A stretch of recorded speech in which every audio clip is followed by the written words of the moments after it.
मेरा नाम युग है। मैंने अपनी जिंदगी में कई रंग देखे हैं, कुछ सपनों जैसे और कुछ ऐसे कि जिनसे नींद भी रूठ जाए। मैं एक मिडिल क्लास परिवार से आता था। मेरा घर छोटा था, लेकिन वहाँ प्यार बहुत बड़ी चीज थी। पापा सुबह सवेरे ऑफिस निकल जाते और माँ सारा दिन मेरे लिए मेहनत करती रहती।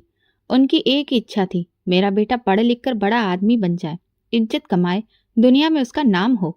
मैं भी कुछ ऐसा ही चाहता था, शायद इसलिए कि मैं अपने माँ-बाप की आँखों में वो सपने देख लेता था जो उन्होंने खुद कभी देखने की हिम्मत नहीं की।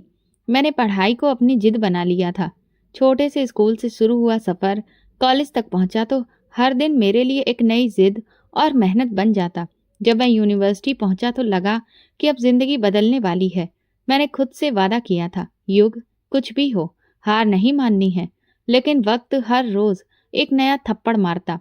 पढ़ाई का दबाव, महंगाई, फीस भरने की फिक्र, कभी कभी तो लगता कि सब कुछ छोड़ दूं। पापा अक्सर शाम को थके हारे आते और कहते, बेटा पढ़ ले, हमारे पास तो कुछ है नहीं, बस तेरी पढ़ाई ही हमारा सहारा है। मैं चुप रहता, लेकिन अंदर से टूटने लगता। मैं उन्हें कैसे बताता कि अब जिंदगी सिर्फ किताबों में नहीं, हर कदम पर एक नई जंग है।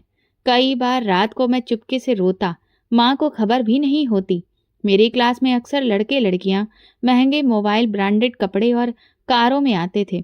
वो सब कुछ मेरे पास नहीं था, लेकिन मेरी किताबों में जो सपने थे उनका कोई मोल भी तो नहीं था। मैं अपनी फीस के लिए कभी दोस्तों से बात करके उन्हें नोट्स बेचता, कभी कोचिंग देता, पैसे जोड़कर छोटे छोटे सपने पूरे करता, लेकिन फिर भी कोई कमी सी लगती। एक दिन यूनिवर्सिटी में एक नई बात चल पड़ी।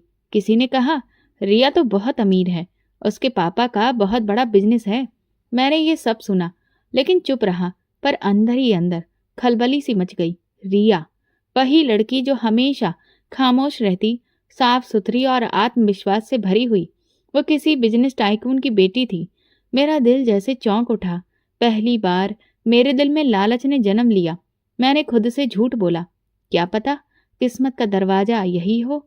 और मैं उस दरवाजे पर दस्तक देने लगा। मैंने धीरे धीरे रिया से दोस्ती बढ़ाई। हमारी शुरुआत बहुत साधारण थी, जैसे कोई औपचारिकता। वो हमेशा शांत रहती, क्लास में ज्यादा किसी से बात नहीं करती थी, लेकिन जब बोलती थी तो हर शब्द संजीदा होता। मैं बस एक नज़र उसके पर्स और गाड़ी पर डाली थी, और मेरे दिल में एक ख्याल पनप चुका था। उसके पास वो सब कुछ था जो मैं बरसों से चाहता था। वो वही जिंदगी जी रही थी जिसका मैं सपना देखा करता था। मैंने छोटी छोटी बातों से उसके करीब जाना शुरू किया। कभी उसकी कोई फाइल उठा दी, कभी लाइब्रेरी में नोटिस के बहाने बात छेड़ दी। रिया थोड़ी हैरान रह जाती थी, लेकिन शायद उसे अच्छा भी लगता था कि कोई उसकी खामोशी को समझने की कोशिश कर रहा है। एक दिन यूनिवर्सिटी की कैंटीन में मैंने पूछा, रिया, तुम अक्सर अकेली रहती हो, इसकी कोई खास वजह? उसने कंधे उचकाकर कहा, बस मैं ज्यादा लोगों पर भरोसा नहीं करती। ये सुनकर मैं मुस्कुराकर बोला, तो फिर मुझे मौका दो, शायद मैं तुम्हारा भरोसा जीत सकूं। रिया ने एक लम्हे के लिए मुझे ध्यान से देखा, फिर पहली बार खुलकर मुस्कुराई। शायद वही लम्हा था जब उसने मुझे अपने दिल के करीब आने दिया। मैं जानता था ये सब एक खेल है, लेकिन खेल जीतने के लिए चाल चालाकी से चलनी होती है। अब हम अक्सर साथ दिखने लगे, कैंटीन में चाय पीते, लाइब्रेरी में ग्रुप स्टडी करते, और कभी कभार क्लास के बाद लंबी चहलकदमी। इस दौरान रिया ने खुद ही बताया, मेरे पापा का कपड़ों का बहुत बड़ा बिजनेस है, वो ज्यादातर वक्त दुबई में रहते हैं, मैं उनकी इकलौती वारिस हूँ। मैंने सादगी से सिर हिलाया, जैसे मुझे कोई दिलचस्पी ही ना हो, लेकिन अंदर से निश्चिंत था कि मैं बिल्कुल सही रास्ते पर हूँ। वक्त बीतता गया और रिया ने मुझ पर भरोसा करना शुरू कर दिया। एक दिन मैंने उसे यूनिवर्सिटी के गेट पर एक महंगी गाड़ी से उतरते देखा। ड्राइवर उसके लिए दरवाजा खोल रहा था। वो सफेद सलवार सूट में सजे आराम से उतरी, मेरे पास से गुजरी तो बोली, चलो आज बाहर खाना खाते हैं, तुम्हारी पसंद की जगह। मैंने हैरानी जताई, इतना खर्च क्यों करना? उसने मुस्कुराकर कहा, खर्च तब होता है जब दिल ना चाहे। हम रेस्टोरेंट के उसी हिस्से में बैठे जहां अमीर लोग बैठा करते हैं। मैंने सोचा, युग, अब तुम बहुत करीब आ चुके हो, बस एक कदम और। मैंने अपनी पर्सनैलिटी को ठीक वैसा बना लिया जैसा वो चाहती थी, समझदार, सुलझा हुआ और सबसे बड़ा वफादार। और वो वाकई मेरी बातों में आ चुकी थी। एक दिन उसने कहा, युग, अगर मैं अपने दिल की बात बताऊं तो तुम मुझसे दूर तो नहीं हो जाओगे? मैंने उसकी आंखों में देखकर कहा, कभी नहीं। रिया बोली, मुझे तुमसे मोहब्बत हो गई है। मैंने उसका हाथ थाम कर कहा, रिया, मैं भी तुम्हें खोना नहीं चाहता। लेकिन अगला मोड़ ऐसा था जिसकी मुझे उम्मीद नहीं थी। रिया ने अपने पापा से हमारे रिश्ते की बात कर दी। उसने बताया कि उसके पापा बहुत सख्त हैं, लेकिन वो किसी के सामने झुकने वालों में से नहीं है। उसने मेरे लिए हर हद पार कर दी। कई दिन घर में झगड़ा हुआ, यहाँ तक कि उसके पापा ने कहा, वो एक मामूली खानदान का लड़का है, तुम होश में तो हो? रिया ने जवाब दिया, अगर वो मामूली है तो मैं भी एक आम लड़की हूँ। मुझे युग से शादी करनी है। आखिरकार दबाव और बेटी की जिद के सामने उसका बाप झुक गया। हमारी शादी सादगी से हुई, लेकिन इसके बाद की जिंदगी बिल्कुल भी साधारण नहीं थी। बड़े से बंगले में दाखिल होते ही मुझे ये महसूस हुआ कि मैं वाकई में अब कुछ बन गया हूँ। हर तरफ नौकर, गाड़ियाँ, महंगे सूट और एक ऐसा रुतबा जो कभी सपने में भी नहीं देखा था। रिया हर वक्त मेरे साथ खड़ी होती, हर काम में मेरी सलाह ली जाती, हर फैसले में मेरी मौजूदगी जरूरी समझी जाती। शुरुआत के दिन बहुत खुशहाल बीते। मुझे बिजनेस की मीटिंग्स में ले जाया गया, फैक्ट्री के दौरे करवाए गए, जरूरी क्लाइंट से मेरी पहचान करवाई गई। रिया के पापा कभी गंभीर नजरों से मुझे देखते तो कभी खामोशी से सिर हिला देते। मैं उनकी नजरों में वो मुकाम पाना चाहता था जो वो रिया के लिए रखते थे, लेकिन शायद वो जानते थे कि मैं वो नहीं जो दिखता हूँ। एक शाम अचानक रिया के पापा की तबीयत बहुत ज्यादा बिगड़ गई। उन्हें हार्ट अटैक आया। अस्पताल ले जाया गया, लेकिन वो बच न सके। सब कुछ जैसे पलक झपकते ही बदल गया। बंगले में खामोशी छा गई और रिया का चेहरा सफेद पड़ गया। मैं उलझ गया। मुझे दुख तो हुआ, लेकिन इस दुख के साथ एक अजीब सा एहसास भी था। अब ये सब कुछ मेरा है। कुछ ही दिन बाद वकील ने बताया कि रिया के पापा ने अपनी सारी जायदाद, फैक्ट्रियां, बैंक अकाउंट्स और पूरा बिजनेस रिया के नाम पर कर दिया है, और रिया ने सब कुछ मेरे नाम कर दिया। अब आप ही सब कुछ संभालेंगे सर? वकील ने फाइल बंद करते हुए कहा। मैंने खामोशी से सिर हिलाया, लेकिन दिल के अंदर खुशी की लहर दौड़ गई। अब मैं वो युग नहीं रहा जो फीस भरने के लिए नोट्स बेचता था। अब मैं एक बिजनेसमैन था, कामयाब, अमीर और रुतबेदार। मैंने रिया का शुक्रिया अदा किया, उसके सिर पर हाथ रखा। वो बोली, मुझे खुशी है कि अब तुम पापा के बिजनेस को संभालोगे। अब तुम ही मेरे सब कुछ हो। रिया ने मेरा साथ दिया, लेकिन मैं अब धीरे धीरे उससे दूर होने लगा। मैं रोज फैक्ट्री जाता, वापसी पर देर से घर आता, कभी बिजनेस पार्टनर की मीटिंग्स तो कभी किसी 5 स्टार होटल में डिनर। रिया कोई सवाल नहीं करती थी, शायद इसलिए कि उसने मुझे पूरी तरह से भरोसा दे दिया था। मेरे मम्मी पापा शहर के सबसे मशहूर और महंगे हॉस्पिटल में अपना इलाज करवा रहे थे। मैं उनसे अक्सर मिलने जाया करता था, लेकिन शायद अब उनकी उम्र पूरी हो रही थी।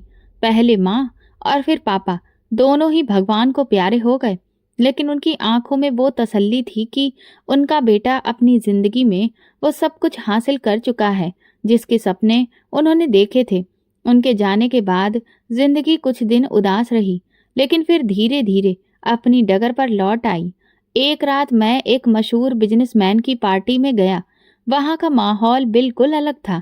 गाना बजाना, शराब, डांस और खूबसूरत चेहरों से वो माहौल भरा पड़ा था। एक आदमी मेरे पास आकर बोला, युग साहब, अब आप हमारे क्लब के मेंबर हैं, क्या कुछ खास पेश करूं आपके लिए? मैंने नजरें फेरते हुए पूछा, क्या है? वो बोला, बस आइए और खुद देख लीजिए। वो मुझे एक आलीशान कमरे में लेकर गया, जहां म्यूजिक थोड़ा धीमा था, लेकिन चेहरों पर रोशनी भरपूर पड़ रही थी। वहां एक मेज पर कुछ लड़कियां बैठी थीं। वे खूब हंस रही थीं और उनके जाम से जाम टकरा रहे थे। मेरे लिए खास मेज रखी गई थी। मैं उनके पास ही बैठ गया। पहली बार मेरे हाथ में जाम आया, जिसे अब तक मैंने सिर्फ दूसरों के हाथों में देखा था। एक लड़की मेरे करीब आकर बोली, युग साहब, आप हमारे नए मेहमान हैं। मैं हंसते हुए बोला, शायद अब मैं रोज रोज का मेहमान बन जाऊं। वो हंसने लगी और फिर वो रात मेरे लिए एक नया ही दरवाजा खोल गई। अगले दिन मैं फैक्ट्री में लेट पहुंचा। रिया ने पूछा, रात को कहाँ थे? फ़ोन क्यों बंद था? मैंने फ़ोन उठाकर दिखाया। बैटरी खत्म हो गई थी। क्लाइंट के साथ देर तक मीटिंग थी। उसने भरोसा कर लिया। वह हमेशा ही भरोसा कर लेती थी। कुछ दिन बाद मेरी पहचान गौहर जान से हुई। वो एक रुतबे वाली औरत थी, बिजनेस कम्युनिटी में बहुत फेमस, लेकिन उसकी महफिलें अंदरूनी महखानों में ज्यादा मशहूर थीं। एक दिन पार्टी में उसने मेरा हाथ पकड़कर कहा, युग, तुम जैसे नौजवान को कुछ खास दिखाने का दिल है। गौहर जान ने मेरे लिए वो दरवाजा खोला जिसके पीछे वो सब कुछ था जो मैंने अब तक सिर्फ फिल्मों या कहानियों में सुना था। पहली बार जब मैं उसके साथ उसकी महफिल में गया तो हैरत से ज्यादा ताज्जुब हुआ। वो जगह एक आम इमारत के पिछले हिस्से में थी, लेकिन अंदर जाते ही माहौल बदल जाता। हल्की रोशनी, धीमे संगीत की आवाज और अलग अलग खुशबुओं की महक। युग साहब, यहाँ हर चीज खास है, बस चुनने की देर है, गौहर ने मुस्कुराकर कहा। मैं खामोशी से कमरे के अंदर देखता रहा। सामने सोफे पर कई लड़कियां बैठी थीं। हर एक का अंदाज, लिबास और बातचीत अलग थी। उनमें से एक ने मेरी तरफ देखकर धीरे से आंख मारी। मैं नजर चुरा गया, लेकिन गौहर ने मेरी पीठ पर हाथ रखकर कहा, आज तुम नए हो, कल ये सब तुम्हें चाहने वाली होंगी। पहली रात एक गुमराह रास्ते ने मुझे पकड़ लिया था। दौलत की वजह से मैं वहां खास मेहमान था। मेरे लिए हर हद पार की जा सकती थी। गौहर जान ने एक लड़की को इशारा किया, चांदनी, साहब को कंपनी दो। चांदनी हंसते हुई मेरे पास आकर बैठ गई। वो चमकती आंखों वाली लड़की थी। युग साहब, पहली बार आए हैं क्या? वो हंसकर बोली। मैंने कहा, हाँ, तुम भी खास लग रही हो। मैं थोड़ा झिझकते हुए बोला। वो फिर से खिलखिलाकर हंसते हुए बोली, यहाँ सब खास होते हैं, बस कुछ कम और कुछ ज्यादा। उस रात के बाद मेरी वापसी का कोई सवाल ही नहीं था। अगले दिन और फिर अगला दिन मैं हर रात वहीं होता। हर बार एक नया चेहरा, नई बात, नई फिजा। मैंने बस एक नियम बनाया, किसी से दिल नहीं लगाना है, सिर्फ वक्त गुजारना है। रिया को कुछ भी खबर नहीं थी। वो अभी भी वही पुरानी रिया थी। हर सुबह मेरे लिए, हर रात मेरे इंतजार में आंखें बिछाए बैठी। मैं रोज नया बहाना बनाता। क्लाइंट के साथ था, बिजनेस ट्रिप पर था, देर हो गई। अक्सर वो कहती, युग, तुम बहुत बदल गए हो। पहले तुम छोटी छोटी बातें भी बताते थे, अब तो मुझसे दूर हो गए हो। जिंदगी बदल गई है रिया, सब कुछ बदल गया है। मैं जानता था कि मैं जो कुछ भी कर रहा हूँ वो गलत है, लेकिन उस पल में मेरे लिए कोई भी चीज गलत या सही नहीं रही थी, बस मेरी इच्छाएं थीं। गौहर जान अब मेरे रूटीन का हिस्सा बन चुकी थी। अक्सर वो खुद कॉल करती, युग, आज एक खास मेहमान आ रहा है, तुम जरूर आना। एक रात उसने मुझे एक बेहतरीन पार्टी में बुलाया, जहां सिर्फ वीआईपी लोग ही आ सकते थे। पार्टी एक बंगले में हुई, शहर के सबसे महंगे इलाके में। वहां पहुंचते ही फोन बंद करना होता था और चेहरे पर नकाब पहनना नियम था। वहां दाखिल होते ही एक नई दुनिया मेरा स्वागत कर रही थी। कमरे गहरे रंग में डूबे हुए, दीवारों पर अजीब तस्वीरें और माहौल में एक अजीब सा सन्नाटा। गौहर मेरे कान में बोली, ये वो जगह है जहां तुम अपनी हर ख्वाहिश पूरी कर सकते हो, बिना किसी सवाल के। मैंने वहां कई ऐसे चेहरे देखे जो आम जिंदगी में बहुत रुतबे वाले और साफ सुथरे किरदारों में जाने जाते थे, लेकिन वहां सब बराबर थे, सब बेनकाब। मैं खुद को रोक नहीं पा रहा था। कभी कभी मैं खुद हैरान होता, क्या मैं वही युग हूँ जो अपने माँ बाप की जिंदगी बेहतर बनाने के लिए लड़ाई लड़ रहा था? लेकिन फिर मैं खुद को याद दिलाता, ये सब मैंने खुद के लिए हासिल किया है, ये सब मेरा है। एक दिन जब मैं फैक्ट्री के ऑफिस में बैठा था तो अकाउंटेंट आया और बोला, सर, पिछले 3 महीने में आपके पर्सनल अकाउंट से 4 करोड़ रुपए निकल चुके हैं, सब कैश विड्रॉल है। मैंने फाइल ली, दस्तखत किए और कहा, और अगर जरूरत पड़े तो बता देना, फिक्र मत करो। अब मैं सिर्फ खर्च कर रहा था, वक्त, पैसा और खुद को। मेरी रातें गौहर के अड्डे पर गुजरती और दिन बिजनेस की मीटिंग्स में। कोई मुझे कुछ भी नहीं कहता था, क्योंकि मैं मालिक था और मालिक से सवाल नहीं किए जाते। उस रात गौहर ने खुद कॉल की, युग, आज कुछ खास है तुम्हारे लिए, एक नई चीज है जैसी तुमने मांगी थी। मैंने तुरंत गाड़ी की चाबी उठाई और बिना कुछ पूछे निकल पड़ा। अब ये मेरा रूटीन बन चुका था, एक फोन कॉल, एक वादा, एक चेहरा, और एक रात। गौहर ने मुझे वक्त और जगह मैसेज पर भेज दी। जगह शहर से बाहर एक सुनसान चौराहा था, जहां अक्सर गाड़ियों में वे लड़कियां बिठाई जाती थीं जिन्हें किसी के लिए इनाम समझा जाता था। गाड़ी की हेडलाइट्स उस सन्नाटे को चीरती हुई आगे बढ़ रही थी। एक जगह रोशनी में धुंधली सी परछाई नजर आई। मैंने ब्रेक मारा। गाड़ी रुकी तो देखा कि वो एक दुबली पतली छोटे कद की लड़की थी, बहुत ही साधारण कपड़ों में, सिर पर सफेद रंग का दुपट्टा और नजरें झुकी हुई। मैंने दरवाजा खोला। बैठो। वो धीरे से मेरे बराबर वाली सीट पर बैठ गई। गाड़ी में खामोशी थी। मैंने उसे एक नजर देखा। उसकी उम्र मुश्किल से 14 साल रही होगी। चेहरा मासूम, इतनी खामोश जैसे जुबान ही उससे रूठ गई हो। हाथ उसकी गोद में जुड़े थे, जैसे खुद से लिपट आई हो। ये पहला पल था जब मेरे अंदर कुछ हल्का सा टूट गया। न जाने क्यों उसकी मौजूदगी मुझे वो सुकून नहीं दे रही थी जिसकी मैं आदत बन चुका था। मैंने अपने नजरें सड़क पर रखी और धीरे धीरे गाड़ी आगे बढ़ने लगी। गाड़ी सड़क पर खामोशी से चल रही थी, लेकिन मेरे अंदर जैसे एक जंग छिड़ चुकी थी। वो लड़की पास में बैठी थी, उसकी नजरें अभी भी झुकी थीं। दुपट्टे से उसका चेहरा पूरा नहीं छुपा था, लेकिन जितना नजर आ रहा था वही काफी था मेरे अंदर कुछ बदलने के लिए। ऐसा लग रहा था जैसे कोई आईना मेरे सामने रख दिया गया हो, जिसमें मैं अपनी ही नहीं किसी और की बर्बादी देख रहा था, और मैं ही उसका हिस्सा था। मैंने गाड़ी एक सुनसान जगह पर रोक दी। चारों तरफ अंधेरा था, सिर्फ हेडलाइट की रोशनी। मैंने उसकी तरफ देखा। वो कांप रही थी। तुम्हें डर लग रहा है? मैंने धीरे से पूछा। उसने गर्दन हिलाई, फिर कुछ पल के बाद बोली, साहब जी, मैं बस जल्दी से काम पूरा करना चाहती हूँ। मेरी माँ का हाल बहुत बुरा है। मैंने गहरी सांस ली। तुम्हारे चेहरे में ऐसा कुछ नहीं लिखा जो मैंने उन लड़कियों में देखा है, जो खुद चलकर उन जगहों पर जाती हैं। तुम अलग हो। उसने मेरी बात पर सर झुका लिया। फिर अचानक जैसे सब्र टूट गया हो, वो बोलने लगी, पापा मेरी पैदाइश के कुछ समय बाद ही चल बसे थे। मेरी माँ ने ही मुझे पाला, काम करके, दूसरों के घरों में बर्तन धोकर। हम दोनों का गुजारा बड़ी मुश्किल से होता था, लेकिन माँ ने कभी हार नहीं मानी। मैं खामोशी से सुनता रहा। वो बोलती गई। पिछले महीने माँ की तबीयत बिगड़ गई। बुखार, खांसी और फिर सांस लेने में तकलीफ। डॉक्टर ने कहा दवा महंगी है। हमने अपनी जमा पूंजी खत्म कर दी, रिश्तेदारों से मांगा, सबने इनकार कर दिया। आखिर में चाचा के पास गई माँ की दवा के लिए। चाचा ने क्या कहा? मैंने पूछा, लेकिन दिल बोझिल होने लगा।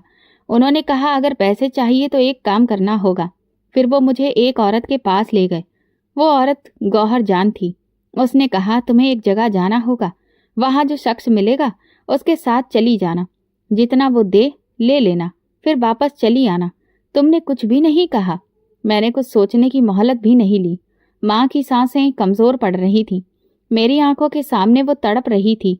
मेरे पास अब कोई रास्ता नहीं बचा था। मैंने अपनी आंखें बंद कर लीं। दिमाग में जैसे शोर था। हर वो रात, हर वो लम्हा जब मैं गौहर जान के अड्डे पर जाता था, सब एक साथ याद आ गया। लेकिन आज पहली बार उन रातों का मतलब बदल रहा था। तुम जानती हो, तुम्हारे चाचा ने तुम्हें बेचा है? मैंने सख्ती से कहा। वो धीरे से बोली, हाँ पता है। उन्होंने गौहर जान से पैसे लिए होंगे, लेकिन मुझे इससे फर्क नहीं पड़ता। मुझे सिर्फ अपनी माँ की जिंदगी चाहिए। मैंने जेब से 40,000 रुपए निकाले और उसकी तरफ बढ़ाए। ये पैसे लो और वापस जाओ, अपनी माँ का इलाज करवाओ। उसकी आंखें फटी की फटी रह गईं। आप कुछ नहीं करेंगे? नहीं, और तुम भी कभी दोबारा ऐसी जगह जाने के बारे में सोचना भी मत। तुम अभी बच्ची हो, तुम्हारे सपने खत्म नहीं हुए, बस तुम्हें लड़ना पड़ेगा। वो रो पड़ी, इस बार जोर से। मैंने उसके आंसू साफ नहीं किए, न तसल्ली दी, बस दरवाज़ा खोला और कहा, चलो मैं तुम्हें घर छोड़ देता हूँ। वो धीरे से उतरी और फिर पिछली सीट पर जाकर बैठ गई। रास्ते भर खामोशी रही। जब उसका मोहल्ला आया तो मैंने गाड़ी रोक दी। यहीं रहती हो? जी। गली के आखिर में।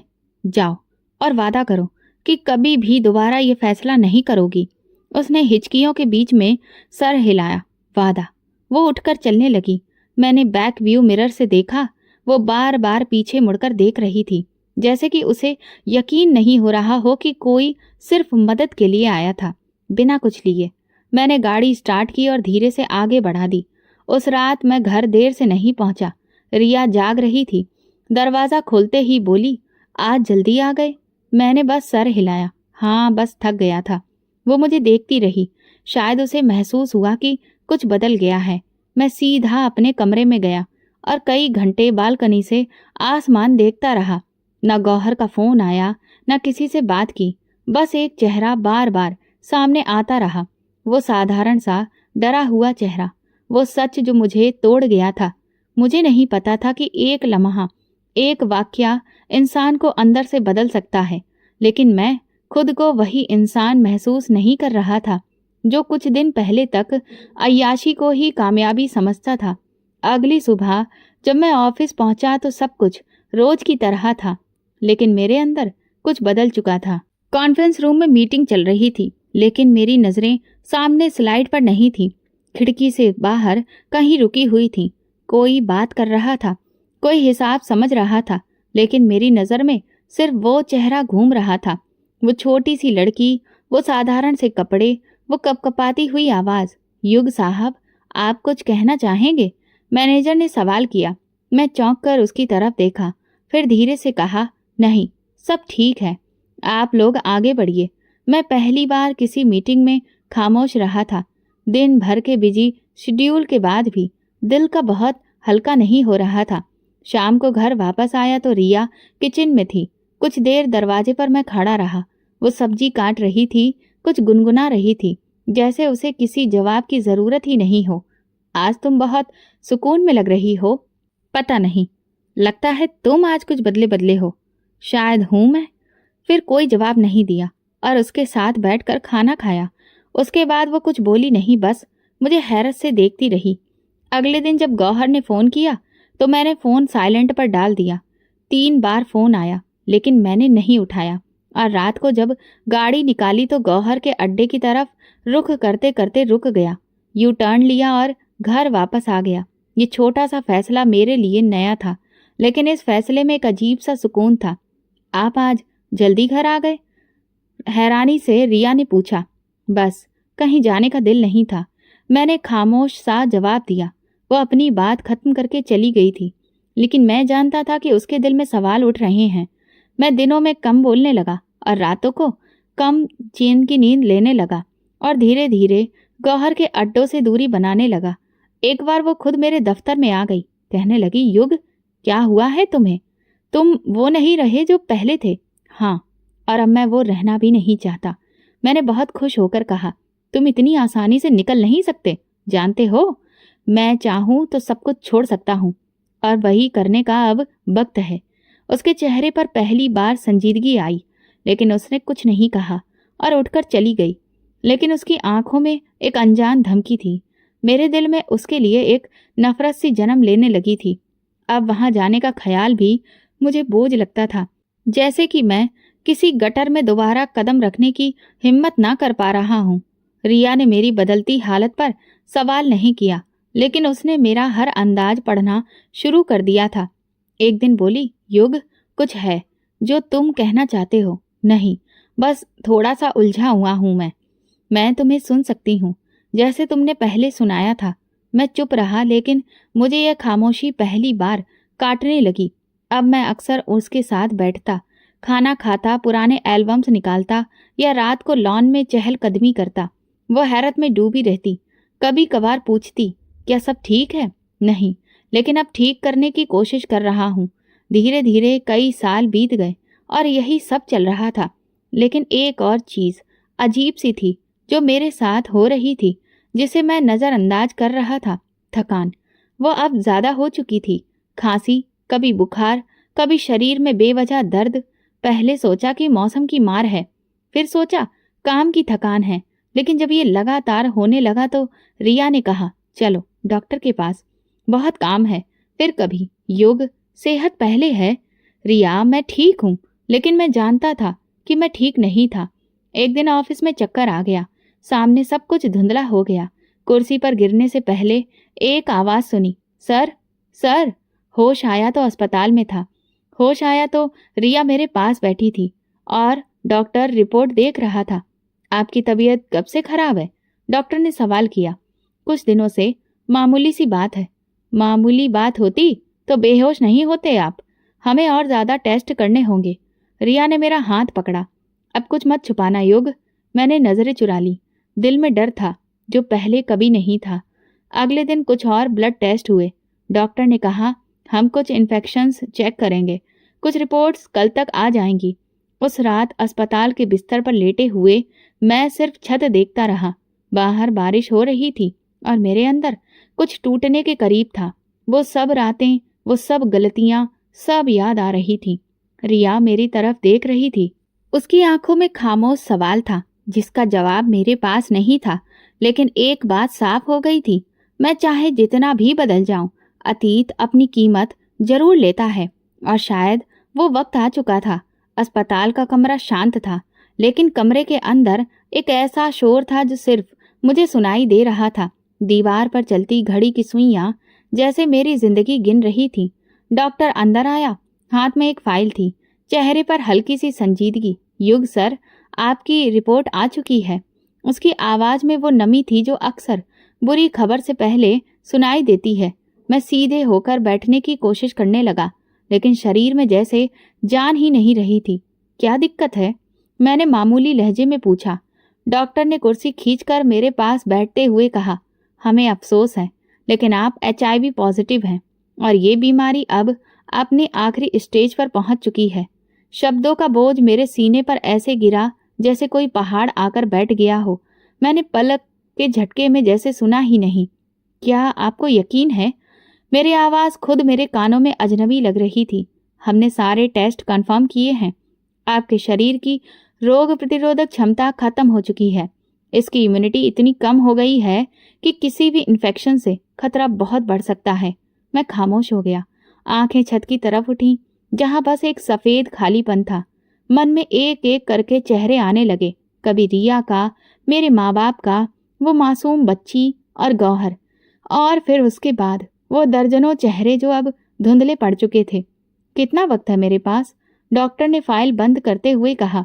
ये बताना मुश्किल है। हो सकता है कुछ हफ्ते, हो सकता है 1 महीना, लेकिन ठीक होने की उम्मीद कम है। मैंने सिर्फ सर हिलाया। डॉक्टर चला गया और मैं बिस्तर पर लेट गया। सांस लेते हुए महसूस हो रहा था कि जैसे हवा भी अब अपना बोझ दिखा रही हो। अगली सुबह रिया को 4 धाम की यात्रा पर जाना था। मैंने उसे कुछ भी नहीं बताया। उसने अपना बैग पैक किया और मेरे पास आकर बोली, युग, प्रार्थना करना। मैंने जवाब दिया, तुम बस अपना ख्याल रखना। उसने मेरे माथे पर हाथ फेरा और फिर चली गई। उसके जाने के बाद जैसे कमरे में अंधेरा फैल गया। मैं उसी बिस्तर पर लेटा रहा, कभी आंखें बंद करता, कभी खोलता, कभी सोचता। कुछ देर बाद अस्पताल के पर्दे हटे। एक नर्स आई, अंदर दाखिल हुई। उसने मुझे देखा और हल्की सी मुस्कुराहट फैलाई। मैंने नजरें मोड़ ली। अब किसी से बात करने का दिल नहीं था। वो ब्लड प्रेशर चेक करती रही, कुछ लिखती रही और फिर खामोशी से बाहर चली गई। दिन गुजरते गए, लेकिन मेरे लिए वक्त अब एक बेईमानी सी गिनती बन चुका था। खाना खाता लेकिन छोड़ देता था। दवाइयाँ रखी जाती, मैं हाथ भी नहीं लगाता। एक दिन मैंने अपना मोबाइल खोला। गौहर का पुराना मैसेज अभी भी बिना पढ़े पड़ा था। लौट आओ युग, तुम्हारे लिए सब वैसा ही है। मैंने मैसेज डिलीट कर दिया और मोबाइल ऑफ कर दिया। एक दिन शाम को मैंने अपनी पुरानी डायरी निकाली। उसके पहले पन्ने पर लिखा था, मेरी कामयाबी मेरे माँ बाप की खुशी होगी। मैं हंस पड़ा, एक थकी हुई टूटी हुई हंसी। अस्पताल के बिस्तर पर लेटे हुए कई दिन गुजर चुके थे। रिया अभी तक वापस नहीं आई थी और मैं वक्त के साथ साथ कमजोर होता जा रहा था। हर दिन एक जैसा था। वही सफेद छत, वही दवा की गंध और वही खामोशी जिसमें मौत की आहट सुनाई देने लगी थी। डॉक्टर दिन में 2 बार आते, रिपोर्ट्स देखते, खामोशी से सिर हिलाते और चले जाते। एक नर्स रूटीन से आती, सुबह भी शाम भी। उसकी मौजूदगी में कोई दिखावा नहीं था। दवा देती, ब्लड प्रेशर चेक करती और कभी कभी पानी का गिलास पकड़ा देती। एक शाम जब मैं बिस्तर पर आंखें बंद किए लेटा था, मुझे किसी के चलने की हल्की सी आवाज सुनाई दी। कदमों की आहट जैसे कमरे की दीवारों से टकराकर मेरे दिल तक आ रही थी। आंखें खोली तो वही नर्स सामने खड़ी थी, लेकिन इस बार चेहरा जाना पहचाना लगा। मैंने ध्यान से देखा, एक पल पहचानने में लगा, फिर दिल जैसे रुक सा गया। तुम? तुम वही हो ना? मेरी आवाज कांप गई। वो धीरे से मुस्कुराई और सिर हिलाया। जी, मैं वही हूँ। मैं सीधा होकर बैठने की कोशिश करने लगा, लेकिन शरीर में जान नहीं थी। आंखों से आंसू बहने लगे।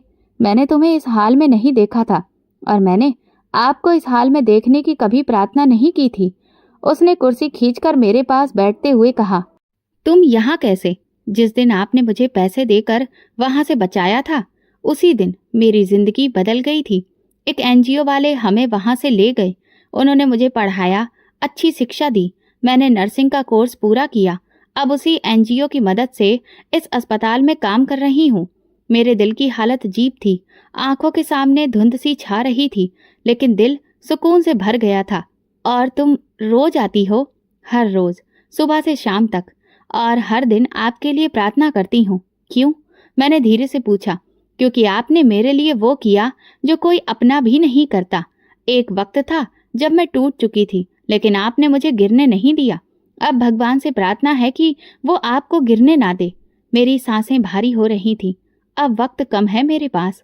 कौन कहता है, डॉक्टर या आपका ज़मीर? शायद दोनों, मैंने कहा। वो बोली, मुझे पूरा भरोसा है, भगवान चमत्कार करेगा। अगर उसने मुझे बचाया है तो वो आपको भी बचा सकता है। उसकी आंखों में जो भरोसा था, वो मेरे अंदर कुछ जगा रहा था। मैंने उसका हाथ पकड़ा। तुम्हारे जैसी लड़की, तुम्हारे जैसी बेटी भगवान सबको दे। ये तो बस आपकी दुआ का नतीजा है। और अब मेरी प्रार्थना है कि आपकी जिंदगी लौट आए। अगले कुछ दिन वो लगातार मेरे साथ रही। मेरी दवाइयों, रिपोर्ट्स, यहाँ तक कि डॉक्टर से मेरी बातचीत भी वही करवाती। कभी जबरदस्ती खाना खिलाती, कभी मुझे अच्छी अच्छी किताबें पढ़कर सुनाती। उसने भगवान की एक छोटी सी मूर्ति मेरे सिरहाने रख दी। एक सुबह जब मैं आंखें खोल रहा था, डॉक्टर कमरे में आए। उनके चेहरे पर वो कठोरता नहीं थी जो पहले हुआ करती थी। उन्होंने मेरी रिपोर्ट्स देखी। युग सर, आपकी नई रिपोर्ट्स पहले से बेहतर हैं। क्या मतलब? मैंने हैरत से पूछा। हम खुद हैरान हैं। जिस मरीज की इम्यूनिटी पावर खत्म हो चुकी थी, वही अब ठीक हो रहा है। ये कोई सामान्य प्रोग्रेस नहीं है, शायद कोई चमत्कार है। लेकिन फिर भी हमें अभी ज्यादा खुश नहीं होना चाहिए।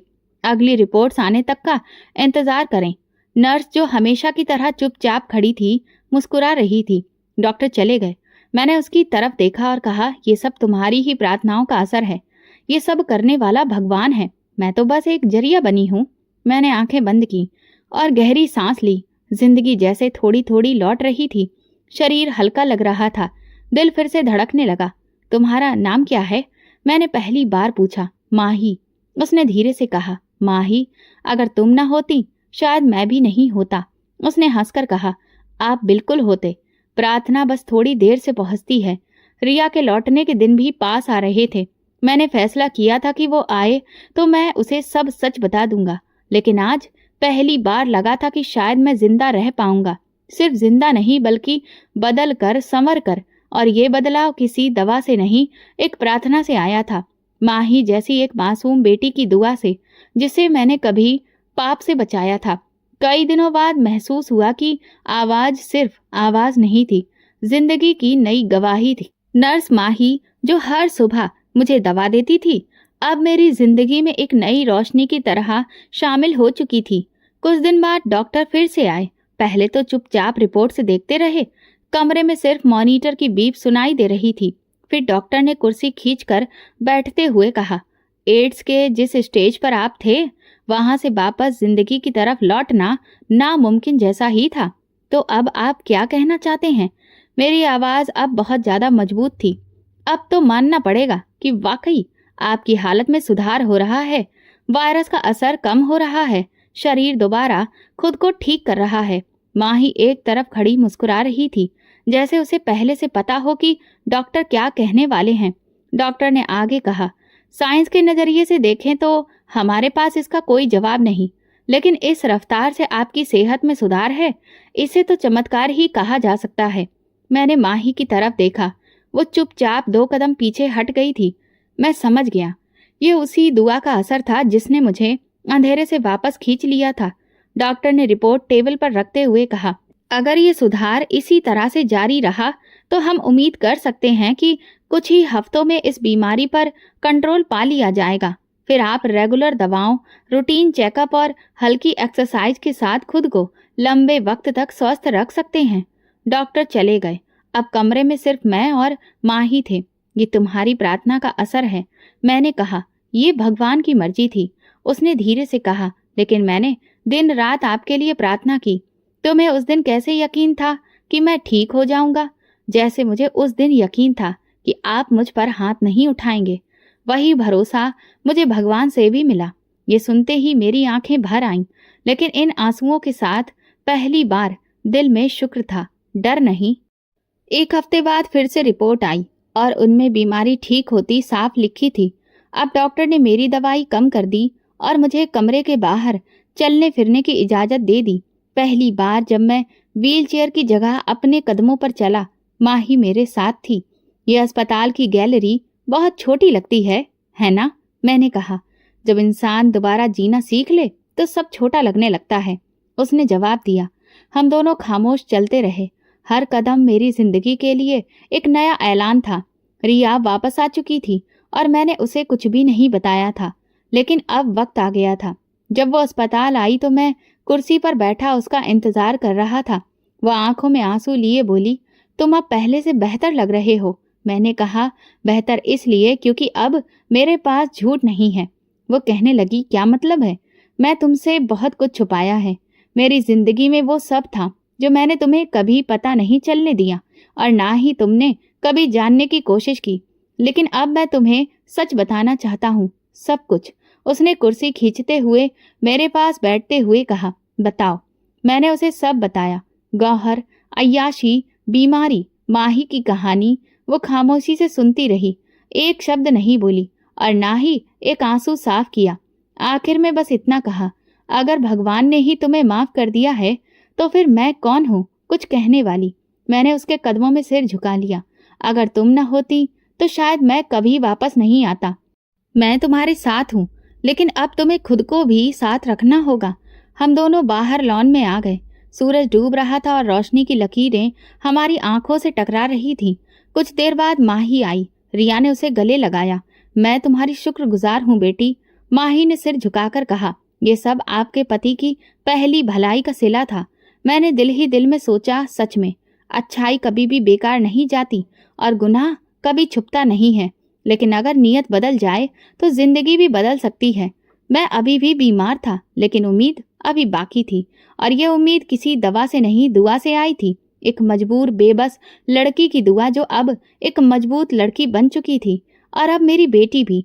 अस्पताल से लौटते वक्त मैं बाहर खिड़की से देखता रहा और खामोश बैठा था। रिया मेरे बराबर बैठी थी। ड्राइवर कभी कभी आईने से हमारी तरफ देख लेता।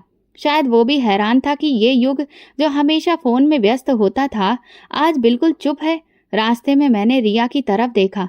मैं सोच रहा हूँ कि माही और उसकी माँ को हमारे साथ रहना चाहिए। रिया ने तुरंत कहा, मैं भी यही चाहती थी। उन्होंने हमारे लिए क्या कुछ नहीं किया। उसकी माँ बीमार है, वो अभी भी किराए के मकान में रह रही है। मेरे ख्याल में उन्हें यहाँ होना चाहिए, हमारे साथ, सुरक्षित और इज्जत के साथ। घर पहुंचकर मैंने तुरंत ही माही को फोन किया। मैं तुमसे एक बात करना चाहता हूँ। जी सर।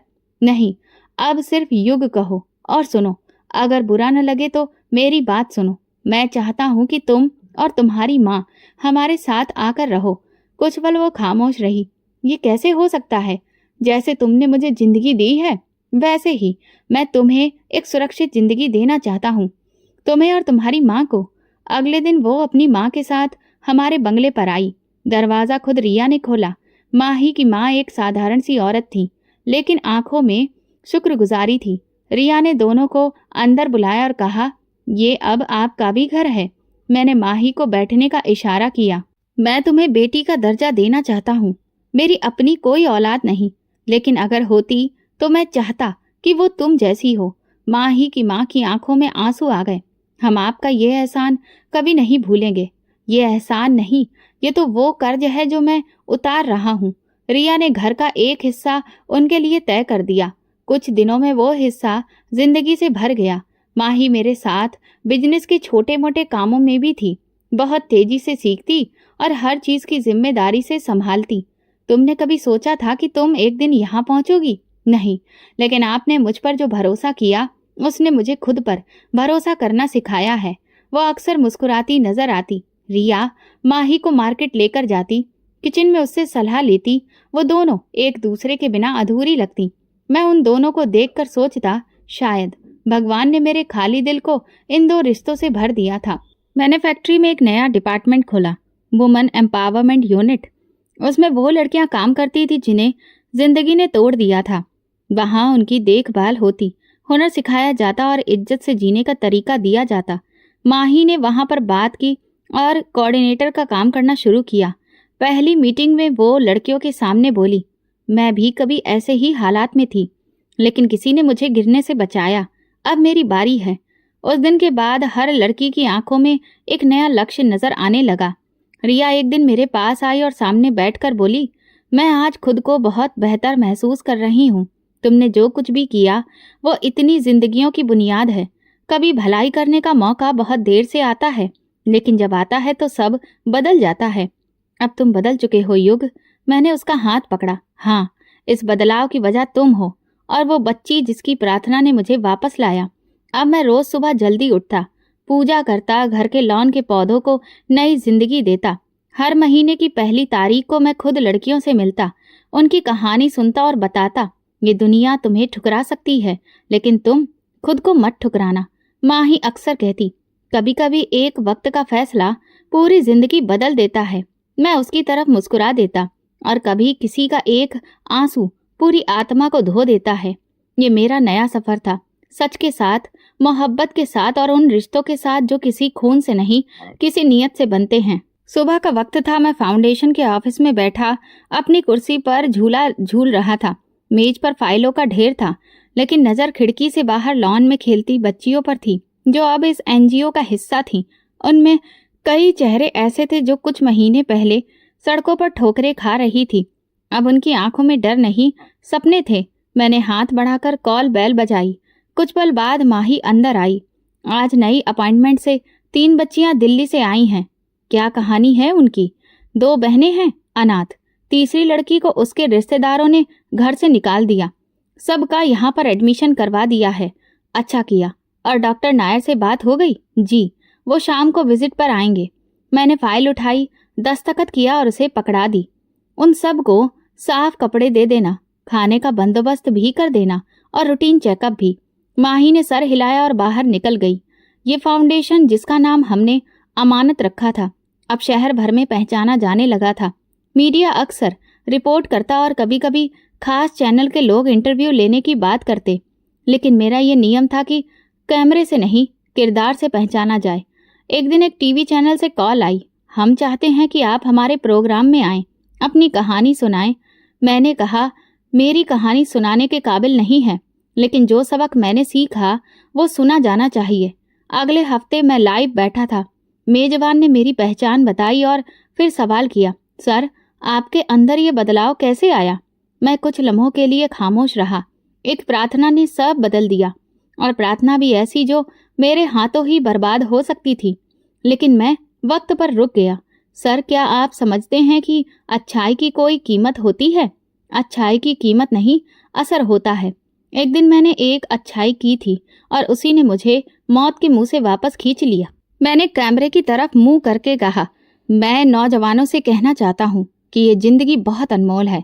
गलत रास्ते की चमक ज्यादा देर नहीं रहती, लेकिन एक ईमानदारी से भरा कदम, एक साफ नीयत और जिंदगी दोनों बदल सकता है। सोचो, तुम्हारी भलाई किसी की दुआ बन सकती है, और वो दुआ तुम्हें नहीं, तुम्हें जिंदगी दे सकती है।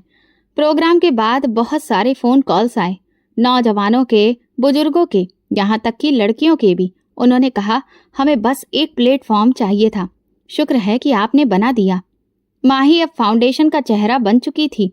वो दूसरों को अच्छी सीख देती, वर्कशॉप करवाती और लड़कियों को हुनर भी सिखाती। मैं अक्सर उसे काम करते हुए देखता तो दिल में अजीब सी तसल्ली महसूस होती थी, जैसे कि सब कुछ अब अपनी जगह पर है। एक दिन फाउंडेशन में पुलिस की एक टीम आई। एक एसएचओ मेरे ऑफिस में दाखिल हुआ और बोला, सर, एक लड़की आपसे मिलना चाहती है। उसे हमने चाइल्ड ट्रैफिकिंग से आज़ाद करवाया है। मैं खड़ा हो गया और कहा, उसे ले आइए। वो लड़की अंदर आई, छोटे कद की, आंखों में डर। मैंने प्यार से पूछा, क्या नाम है तुम्हारा? अनामिका। उसने धीरे से कहा, अब तुम सुरक्षित हो, ये तुम्हारा घर है। पुलिस चली गई। माही ने अनामिका को रहने की जगह दी, नए कपड़े दिए। माही मेरे पास बैठकर बोली, अब तो यहाँ पर हर दिन एक नई अनामिका आती है।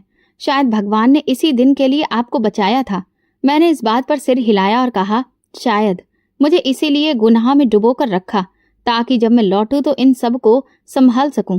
मेरी तबीयत अभी भी पूरी तरह ठीक नहीं थी। डॉक्टर कहते थे, आपका शरीर एड्स को रोकने के लिए लगातार लड़ रहा है, लेकिन आपकी हिम्मत हमें हैरान कर रही है। मैं कहता, ये मेरा नहीं, बल्कि उन प्रार्थनाओं का नतीजा है जो मेरे लिए मांगी गई हैं। मैं जानता था कि जिंदगी की डोर अभी भी नाजुक है, लेकिन अब इसका मतलब सिर्फ सांस लेना नहीं था, बल्कि किसी के लिए जीने का कारण बन जाना था। मैंने फाउंडेशन के गेट पर एक तख्ती लगवाई और उस पर लिखवाया, ये जगह उन लोगों के लिए है जिन्हें इस दुनिया ने ठुकराया है, लेकिन भगवान ने अपनाया है। और यही मेरे सफ़र की असली कीमत थी, भलाई। तो दोस्तों, अगर आपको हमारी कहानी पसंद आई हो तो प्लीज़ कमेंट करके ज़रूर बताइएगा। इस वीडियो को लाइक करिए और प्लीज़ ज़्यादा से ज़्यादा शेयर करिए। अगर आप मेरे चैनल पर नए हैं तो सब्सक्राइब जरूर करें और नोटिफिकेशन बेल दबाएं, ताकि अगली अपडेट सबसे पहले आपको मिले। धन्यवाद।